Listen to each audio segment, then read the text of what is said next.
Ever feel like your life is one giant escape room, except the stakes are way higher? I mean, who hasn't dreamed of chucking it all and starting fresh? Right.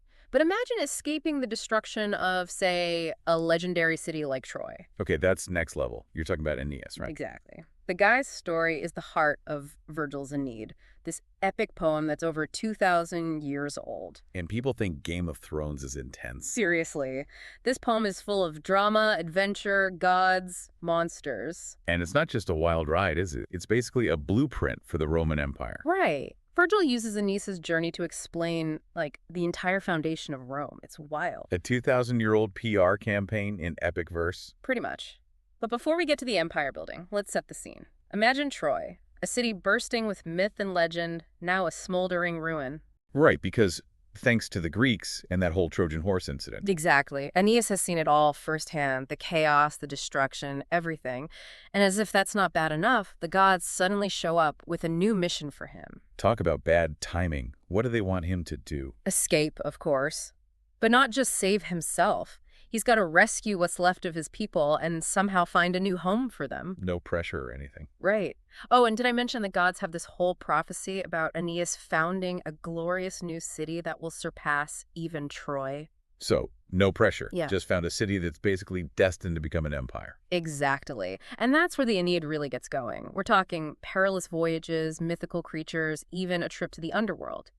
Virgil takes inspiration from Homer's Odyssey and Iliad, but adds this whole other layer of Roman mythology and destiny to it. It's like he's saying, hey, Rome isn't just some random empire. It's descended from heroes, chosen by the gods, destined for greatness. And the really crazy part is he's writing all of this during a time of massive political upheaval in Rome.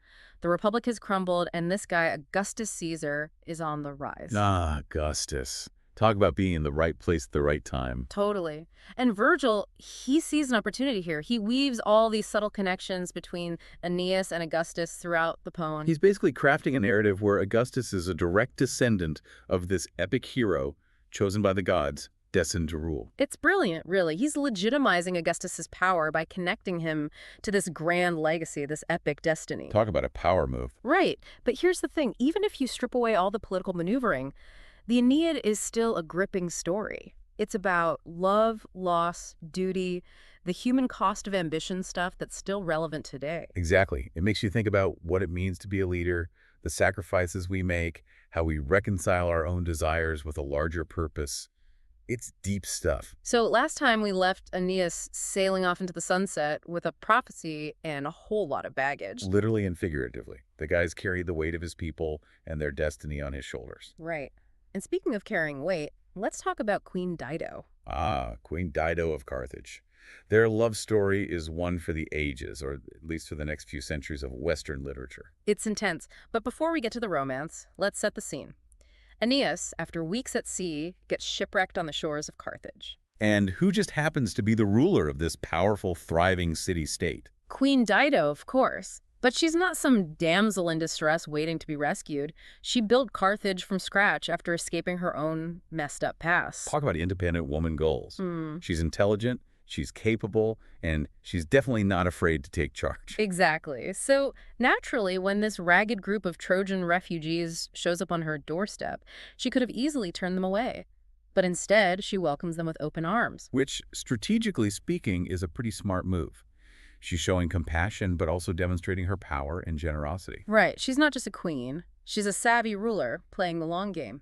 But then Aeneas, being the dutiful hero that he is, decides to tell her his story. And not just any story. He spills all the tea, the fall of Troy, the perilous journey, the prophecy, the works. It's like a one-man epic poetry slam. And Dido, well, she's captivated. I mean, who wouldn't be? The guy's been through a lot. Plus, he's probably incredibly good looking. Yeah. You know, rugged hero, windswept hair, the whole package. Right. But here's where things get really interesting.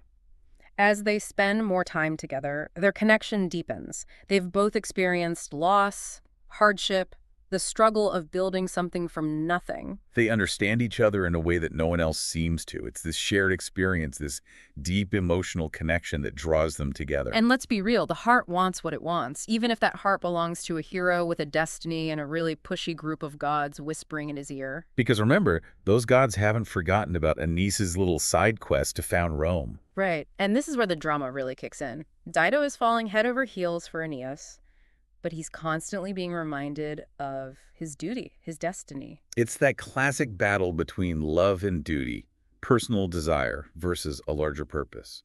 Dido represents a life of stability, of love, of staying put and building something together. And Aeneas, well, he's torn. He's obviously drawn to Dido, but he's bound by this prophecy, this sense of obligation to something bigger than himself. It's a tough spot to be in.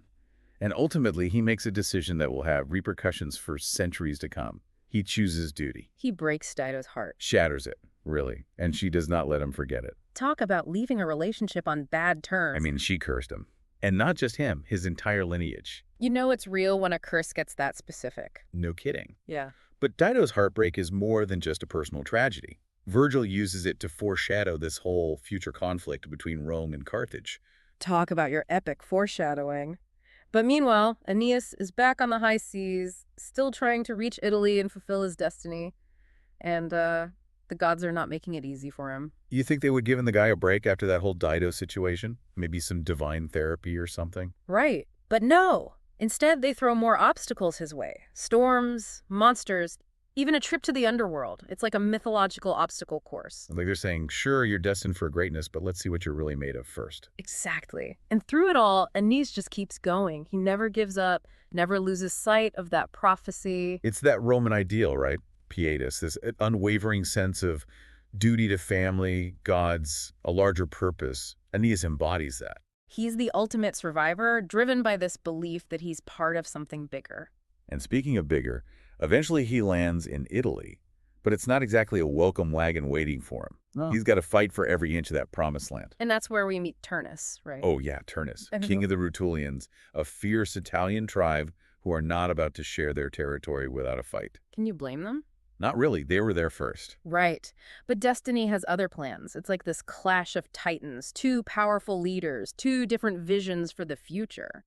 And Virgil does not hold back on the battle scenes. They are epic. Violence, passion, gods and goddesses meddling in human affairs. It's a wild ride.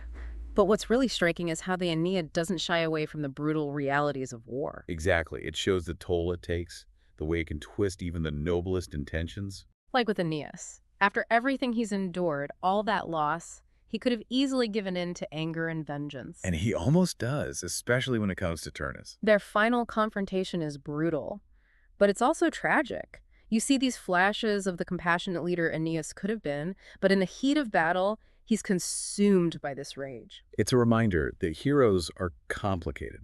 They're not perfect. They're capable of great good and great darkness. Exactly. And that's what makes the Aeneid so powerful. It doesn't give us easy answers or simple heroes. It grapples with the messy reality of ambition, the human cost of building empires. It asks hard questions about leadership, about destiny, about what we're willing to sacrifice in the name of a greater good. And it reminds us that even stories written thousands of years ago can still resonate with us today. Absolutely. Yeah. Because in the end, the Aeneid isn't just about the founding of Rome. It's about what it means to be human, the challenges we face, the choices we make, the stories we tell ourselves to make sense of it all. That's it for our deep dive into the Aeneid. We hope you've enjoyed this epic journey as much as we have.